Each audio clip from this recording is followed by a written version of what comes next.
the main thing that you have to know with A/B testing is what result you're hoping for. Like, are you hoping this will increase conversions? Are you hoping this will increase people watching the video? Just like with an email subject line, right? You're hoping this will increase the opens to the email.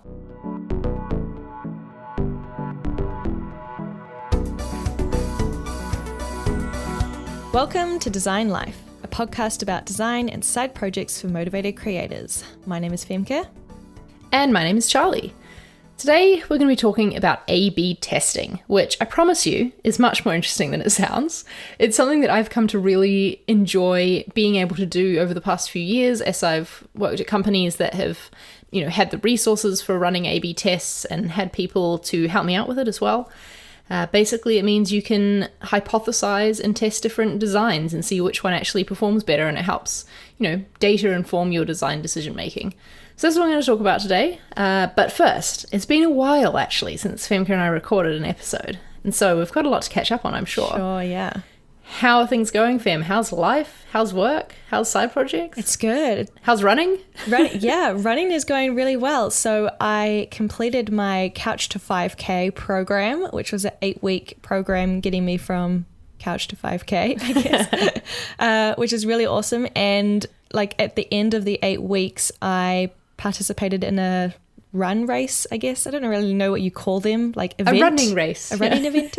Yeah, which was super cool. With some of my colleagues, they signed me up for it when they saw that I was running. So I didn't have much of a choice, but it was a really nice way to kind of end off the whole 5K training program.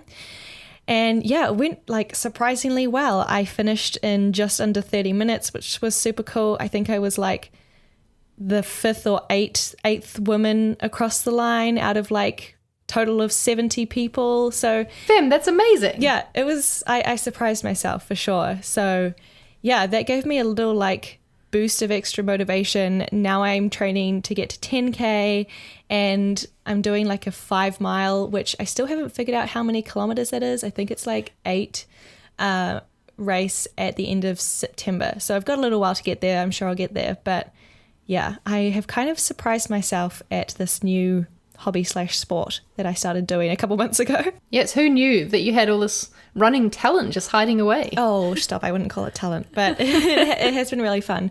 So that's been good. It's been, I don't know, every morning of the week now, except for the days we record the podcast, I do some form of exercise. So whether it's yoga or running.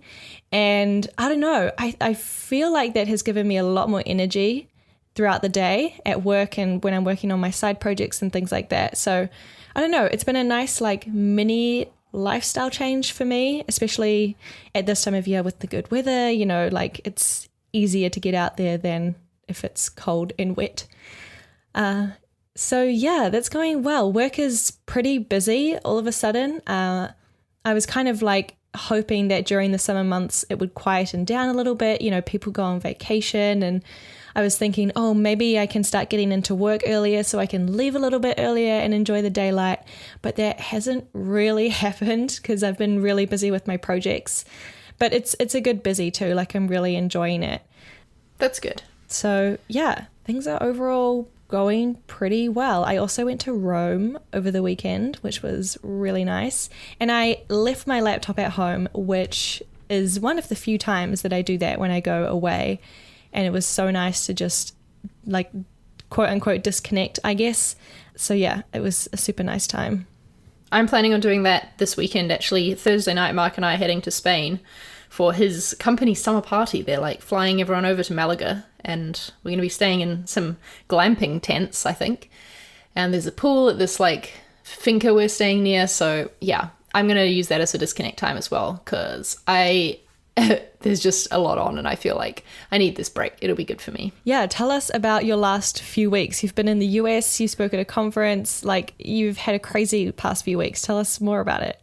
2 conferences actually, just, to be fancy. The past 3 weeks I was in 3 different cities. I was in LA and Anaheim for VidCon, where I spoke on a panel. and got to hang out with a bunch of really cool people. That was a great trip. Then the week after I was in Boise in Idaho for the Craft and Commerce, which is ConvertKit's conference. And at it, we announced that ConvertKit is now called Sever. So we changed our name, and obviously that's something I've been working on behind the scenes for the past few months, and something that I will be working on for like the next wee while to get everything all transitioned over to the new brand name. So when you mentioned that you were hoping work would slow down in the summer months, I was like, yeah, same. And then we rebranded our company. Yeah, that's like the opposite of slowing down. Exactly, yeah. And then the week after Boise, where I spoke at Craft and Commerce, I spent it in New York, which is really cool. Well, I say cool. It was actually bloody hot, to be honest. But it was a fun trip, hanging out with people. Filmed some videos. It was really good, but I am very tired now, of course, as one expects after getting back from a long trip. Yeah, and how was your conferences? Like, was it good? Did you have a good time? What was the response to your talk? How did that go? The response to my talk at Craft and Commerce was incredible. Like, I wasn't expecting it to be that positive. I was confident in myself, and I felt like, yeah, this is a good talk, you know. But the way people came up to me afterwards and was like, this, like, genuinely, like, and I've seen people posting on Instagram that my talk has, like, made them kickstart their YouTube journey. And so, yeah, that's just incredible. And there was one particular part of my talk where I worked with a speaker coach. I think I mentioned that on a past episode. And I wasn't really sure how to end it. And he gave me this advice to end it. He was like, all right, I don't think that there's going to be 300 new YouTube channels starting tomorrow. That's okay. YouTube isn't for everyone. But right now I want to talk to the person who's been sitting on the sidelines watching YouTube and like feeling that they should be doing it. That sort of thing. Like really just like actively calling out the person who my talk is for, basically. And so many people at the end were like, oh my gosh, when you said that, you were talking to me. And I was like, wow, cool, that works. Thanks, Mike, the speaker coach. That's cool. It was amazing. And honestly, I mean, I know I'm biased because I work for the company that puts it on, but I just think that it was the best conference for people who make stuff online. Like, basically all of us have been to a lot of conferences, right? And so this conference is our chance to fix all the things we think are wrong with other conferences and just make it really great. Like, so much work was put into networking and like helping people connect with each other. Like beforehand, if people wanted to, we matched them up with like a conference buddy. We looked at everyone's websites who wanted to take part in it and specifically picked out another person. Like, it wasn't like an algorithm or anything did it. It was us choosing to connect them. And yeah, lots of really great content, really useful short main stage talks, which are good, I think. It was just really good. And I really want you to come next year, Fem. I think it'd be fun for us to be there together. Yeah, I'd love to. That would be so cool. Is there a video of your talk that people can go and watch it? Not yet, but there will be in the next few months once our video team gets through editing them all. Okay, awesome. And are you back in London for good for a little while? Or I feel like you always have something next coming. Well, there is this trip to Spain on Thursday. That's just for a weekend, though. Then I'm back, I'm here in London for a little over a month before another week in Idaho for a company retreat. Oh, nice. Yeah. So here for a while. Don't worry. Okay. You won't lose me. I was getting worried. Shall we move into today's topic? Yeah. Thank you for sticking with us through that long catch up. It's been a while.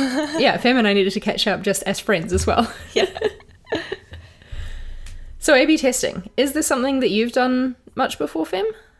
I haven't done much A/B testing in like my design work. Mm-hmm. I've done a little bit of A/B testing like when I send out emails to my newsletter list, A/B testing subject lines and things like that.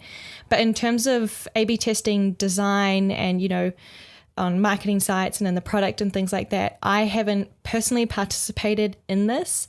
We do... At Uber, we have data scientists that like totally own this area and run experiments and control groups and things like that.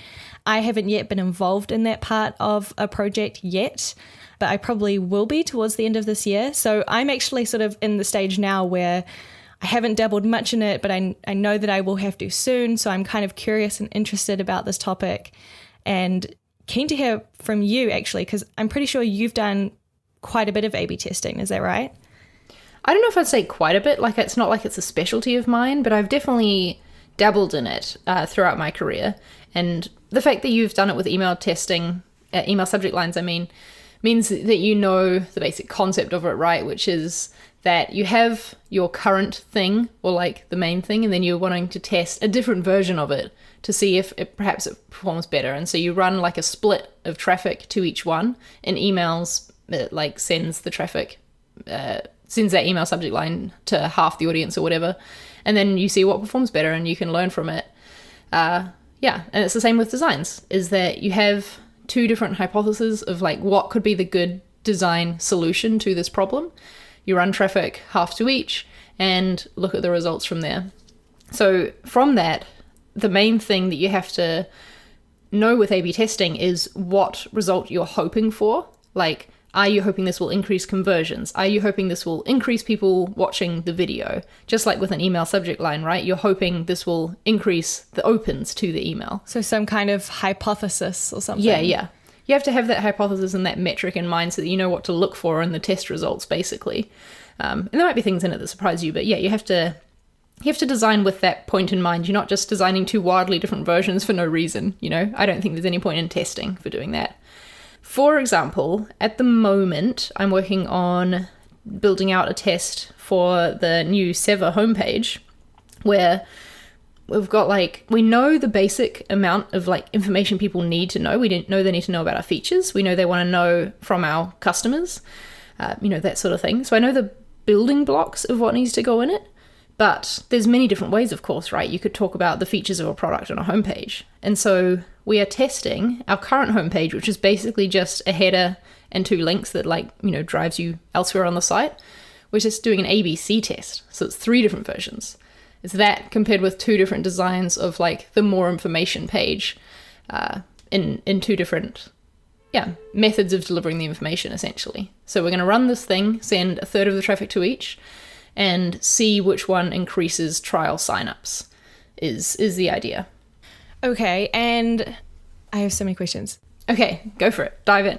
How long are you planning to run the test for? Do you go in with a fixed amount of time? Say up front, okay, we're going to run this for 2 weeks, look at the results and make a decision? Or, because I feel like you can just keep running a test forever, and I guess at some point you need to make a decision, right?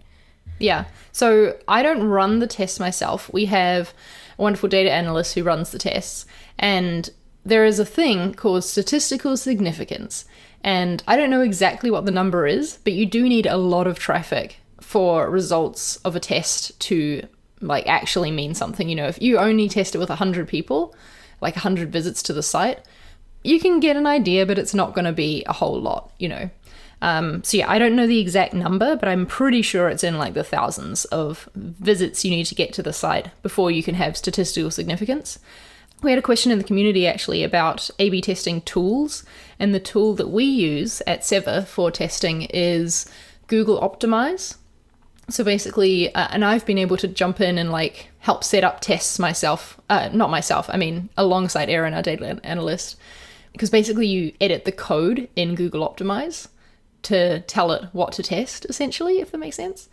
So for example, we ran a test where we tried to change all of our buttons that we are signing up for a trial to be green. And so we went through and added the classes or whatever to the buttons in Google Optimize. So then Google Optimize serves that code to half the traffic. It's a pretty smart tool because it tells you, I think, when you reach statistical significance, when it's okay, we've had enough visits now, you can probably start to consider this data.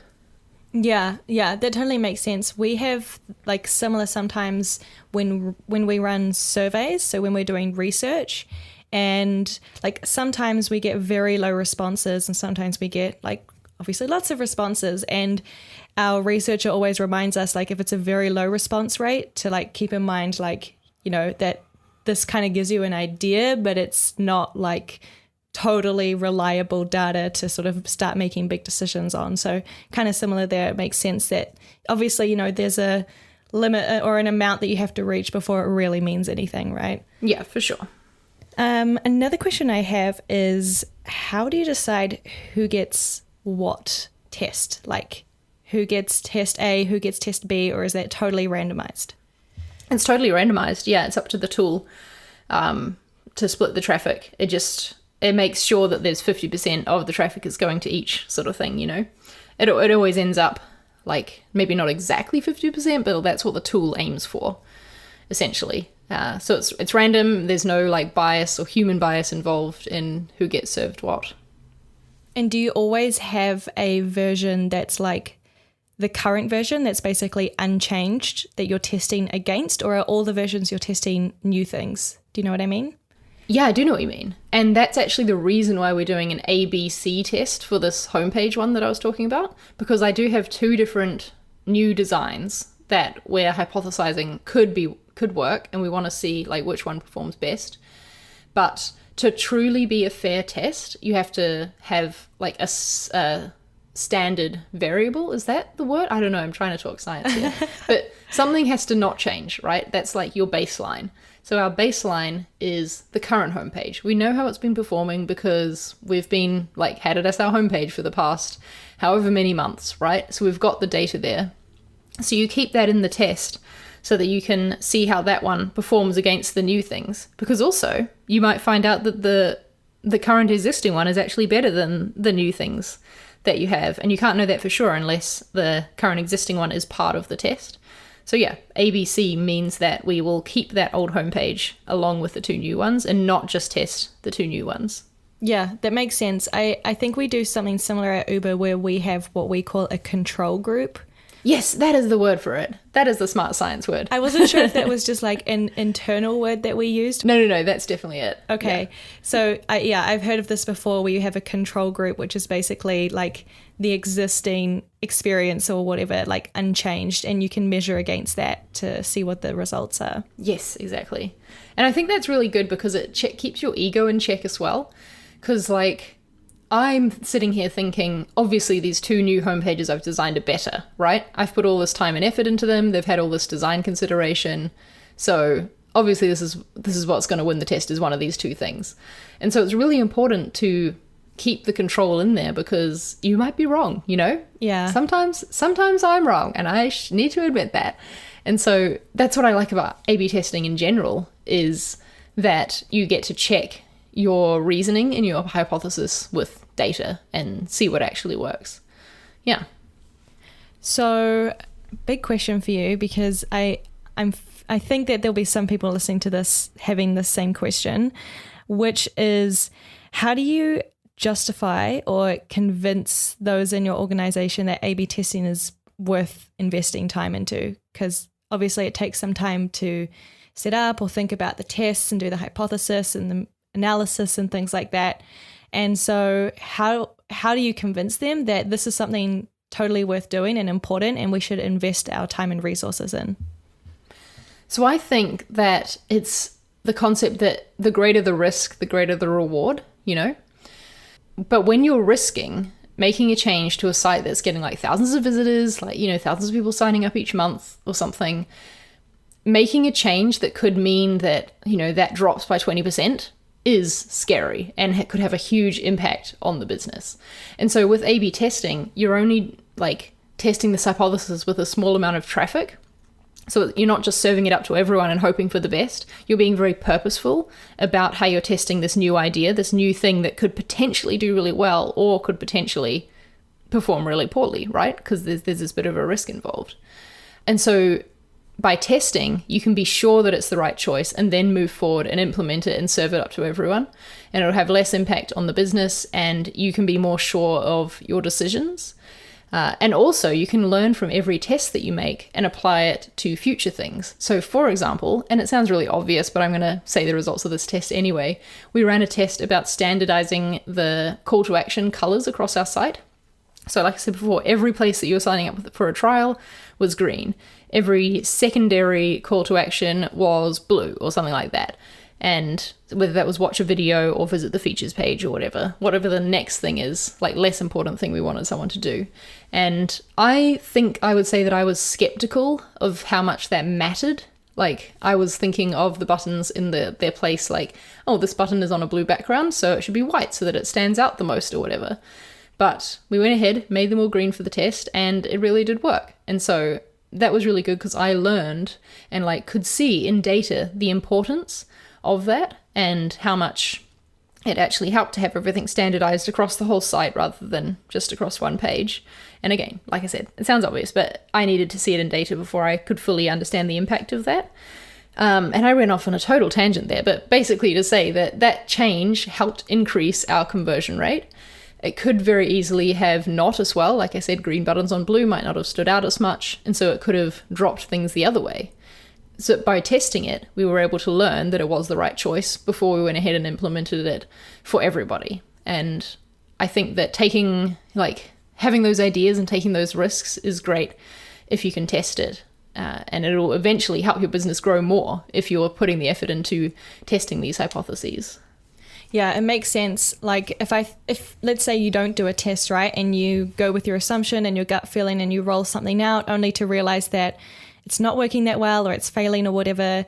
I mean, you can sort of look at that as an expensive mistake, right? Like you could have tested that earlier and noticed that earlier and made more informed decisions. And it might not even be easy to actually understand if it was a bad choice or whatever, because you're not comparing it to anything, right? You could just be sitting there thinking, oh, maybe it's just a bad month, maybe this is just happening this month, without knowing that if you'd left it the same, actually things would be performing just as well, if not better than usual. Yeah, that is interesting. I came across a article on Medium from Basecamp, and I'll link it in the show notes, but essentially they're talking about how they screwed up basically by not running A/B tests. And the gist of it basically is that when they were rebranding from Signal versus Noise to Basecamp, they, obviously changed the marketing side and whatever, and they removed the sign-up registration from their landing page. And they didn't test it. They didn't have much time. They didn't think much of it. And then they came to realize that their signups really started dropping and they weren't getting as many signups to the product. And, they kind of look back and realize that, maybe that's something we should have A/B tested before just yanking it off the homepage. So, yeah, I guess it can be an expensive mistake, right? Like it's worth putting in the extra time and investment to test it up front before making that decision based only on assumption. Yeah, and again with this one, like when I was saying about the standardized colors of call to action buttons, taking the sign up page off the homepage, you would think, duh, of course it's going to drop in people signing up.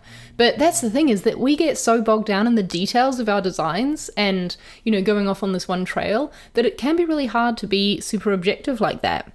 So that's why I really appreciate testing and also working with someone who comes up with hypotheses as well.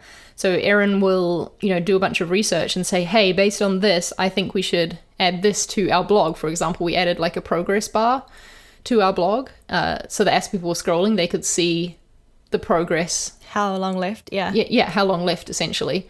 Which I was like, but there's a scroll bar there, so they don't need this. But hey, it kept people scrolling for longer. And so there you go. That checked my assumptions and was a really good thing to test.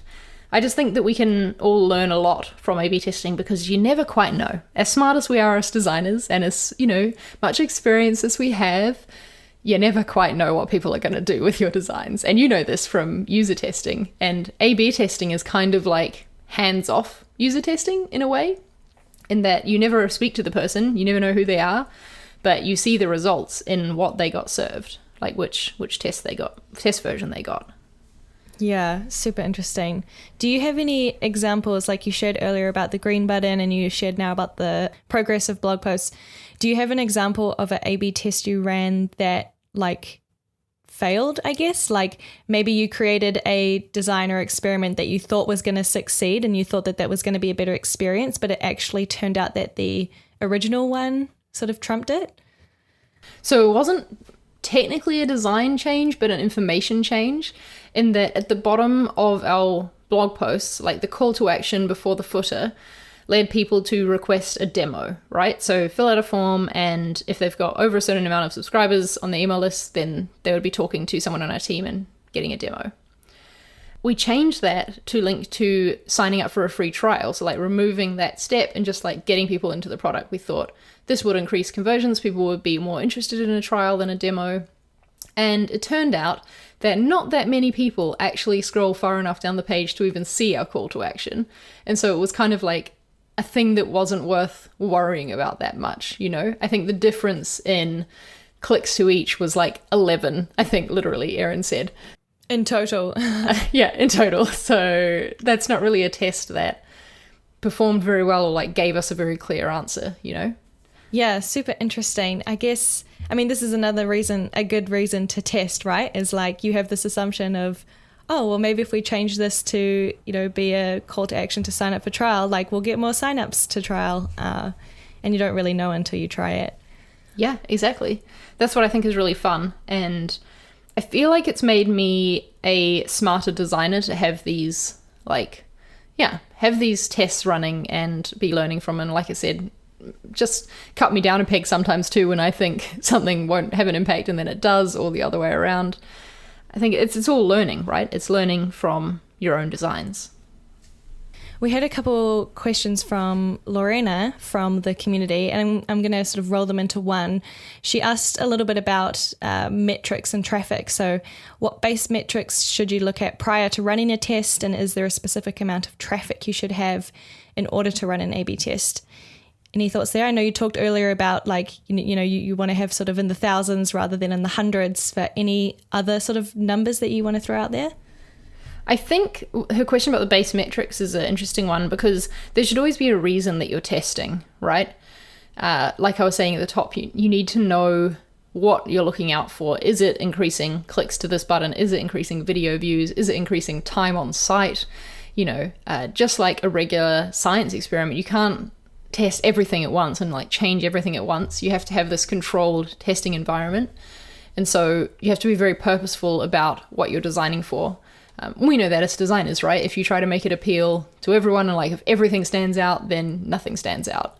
And it's the same with trying to change your tests. If you have a page and you want to try and increase time on site and increase buttons and increase video views at the same time, you're going to make a lot of changes and you won't really know what actually was the thing that worked. Yeah, it's too noisy.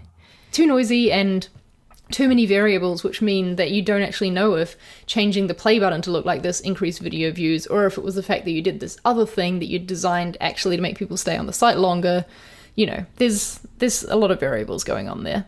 So base metrics, I would say, is really investigating how the current version of your thing is performing and understanding what people are doing on it, and use that as the thing to inform what changes you should make.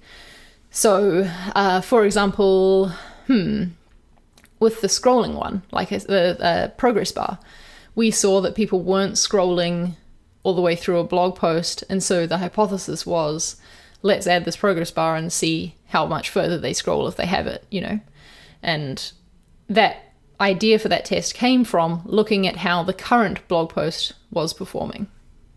Right. Yeah, that makes sense, right? You need to have somewhere to start, and you can't like create a hypothesis without knowing what the current base metric, I guess, is, right? So that totally makes sense.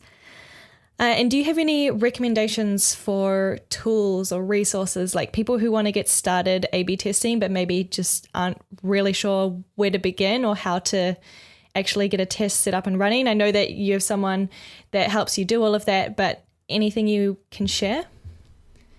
So I'm just actually looking up right now Google Optimize. I think that you can run certain amount or like type of tests for free, possibly. That seems to be the way Google works, right? Yeah. But I do know it's one of the best like value testing tools out there is Google Optimize, I think. Another one that we have used, I have no idea of the price or anything, but it's called VWO. I think the Visual Website Optimizer might be what that stands for. Sounds legit. Yeah. So that's another one. Basically, these tools add a piece of code to your site, and it sort of runs by JavaScript. That when you load the page, right, this thing fires, and it talks to the testing tool, and the testing tool says, okay, go in this bucket, and it serves you either the original or the version where you've changed the code slightly in the testing tool. And it can also work by sending you to different URLs as well. So for example, with our homepage, when we run this test, if someone goes to sever.com, the testing tool will say, okay, you're going to go in this bucket, which is /v1, and you're going to go in this bucket called /v2 or whatever, and direct you to the right place. So yeah, I'm sorry that answer wasn't very helpful. I don't know many cheap or free A/B testing tools, but there are as many tools out there. And honestly, I think that as a business, this is something worth investing in, and there should be something for every budget level. So step one is getting like your team on board right with the idea of A/B testing. Cool. Well, I feel like I've learned a lot in this, and it's been really, really helpful. So thank you for sharing. Oh, good. I feel like I just talked at you for like half an hour, so I'm glad that you found it useful. No, I definitely found it really useful, and I hope that our listeners find it useful as well. Yeah, even if you're not, I don't know, I just hope that this episode inspires designers to get started thinking about data in this way and like not being afraid of it. And yeah, realizing that it can actually make you a much better designer to be running these tests and having this as an option. Yeah. Awesome. Well, thank you so much for sharing. I'm going to include in the show links a couple of articles. As I've been doing a bit of research about this topic, I've come across a few good articles, one by Netflix in particular, who talks a bit about how they do A/B testing. Oh my gosh, and they do a lot of A/B testing. Yeah, it was super interesting. So check out the show notes and we'll link a couple of interesting things there. Anything else you want to share, Charlie? No, I don't think so. I'm excited for you to get like involved with the Uber team with this, and then maybe we can do a V2 of this episode and you can report back on how things work there, because I'm sure it's very different at a like however many 1,000-person company Uber has compared to my 37-person company. Honestly, I think we're really lucky to even have a data person at all on our team, because when I worked at Xero, we had a data person as well, and that wasn't until we were a company of like, you know, close to 1,000 people. So yeah, I think it is rare, and maybe as designers we've got to step up and push for testing ourselves to make that happen. Well then, where can people go to find more episodes of this podcast? You can go to designlife.fm or search for Design Life in your favourite podcasting app, and we should be there. We should, yes. We're currently working on our new website as well. Fem, well, I say we, it's been Fem, and she's done an amazing job, so I'm really excited to get that launched. Like closer maybe to the end of this month, start of next month. We'll see what happens there. Follow us on Twitter as well. We are at DesignLifeFM on there. We'd love to hear your thoughts. Are you a designer who's done A/B testing? Any insights to share, or like any tips for getting your company on board with having that happen? We'd love to hear them. All right. Until next week. Talk to you then. Bye. Bye.